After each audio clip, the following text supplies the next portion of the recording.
రామస్వామి చిత్రాలు ప్రేక్షక మహాశయులందరికీ నమస్కారములు.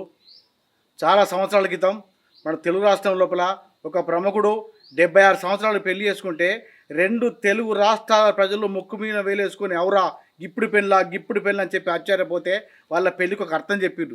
అదేవిధంగా మా గ్రామంలో కూడా ఒక 70 ఏళ్ళ వ్యక్తి ఒక ముసలాయన పెళ్లి చేసుకుంటే మా గ్రామస్తులందరూ ఇప్పుడు ఎందుకు పెళ్ళి అని చెప్పి అందరూ ముక్కులో వేలేసుకుంటారు. వాళ్ళు ఎందుకు పెళ్లి చేసుకున్నారు, వాళ్ళ లెవెలు, వాళ్ళ ఉద్దేశం ఏందో మీతో పంచుకోవడానికే కెమెరామెన్ కిషన్తో మీ రామస్వామి రండి చూపిస్తాను. కనకరెడ్డి గారు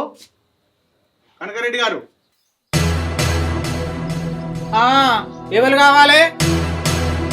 కనకరెడ్డి గారి భార్య మీరేనా అండి? నేనేనండి. నమస్కారం అండి. మేము రామస్వామి చిత్రాలు టీవీ ఛానల్ కలిసి వచ్చామండి. మిమ్మల్ని ఈ ప్రపంచానికి పరిచయం చేయడం రావడం జరిగింది. మీతో కాసేపు మాట్లాడొచ్చునా? మాట్లాడచ్చండి, మాట్లాడండి. కనకరెడ్డి గారు లేరా అండి? లేరండి, బయటికి వెళ్ళారు.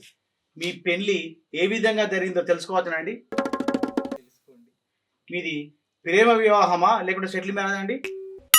ప్రేమ వివాహం అండి. మీరు ఆయన్ని ప్రేమించారా, ఆయన మిమ్మల్ని ప్రేమించారా? నేను ఆయనను ప్రేమించాను. ఓహో, చూడండి ఈవిడే ఆయన గారు ప్రేమించినట. సరే అండి, మొట్టమొదటగా ఆయన మీరు ఎప్పుడు చూసారండి?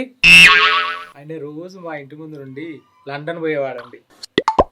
అట్లా చూసి చూసి ఆయన మీద మనసు పడ్డానండి.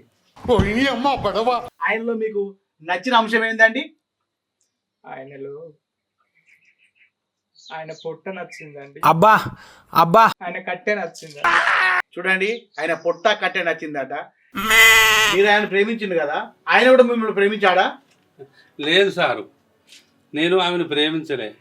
ఆమె ప్రేమించింది కాబట్టి నేను పెళ్లి చేసుకోవాల్సి వచ్చింది. ఏం మాట్లాడుతున్నావురా, నరాలు కట్ అయిపోయింది. అవి తెచ్చినవా? తెచ్చింది. ఎన్ని తెచ్చినావు? 2 తెచ్చిన. 2 తెచ్చినవా? అవి ఈయాటికైనా మళ్ళీ రేపటికి ఎట్లా? Face to face. ఇగో ఏమండి, నేను వచ్చింది మీరు ఈ లేట్ వయసులో పెళ్లి ఎందుకు చేసుకొని తెలియడానికి వచ్చిన. అసలు ఎందుకు పెళ్లి చేసుకొని చెప్పండి మీరు. ఇందుకే వేసుకున్నాం. అంటే ఆయనకు మోకాల నొప్పులు, నాకు మోకాల నొప్పులు. ఆయనకు రాష్ట్రంలో ఇవ్వలేరు, నాకు రాష్ట్రంలో ఇవ్వలేరు. అందుకే ఓలకోలం రాసుకుంటానికి చేస్తాను.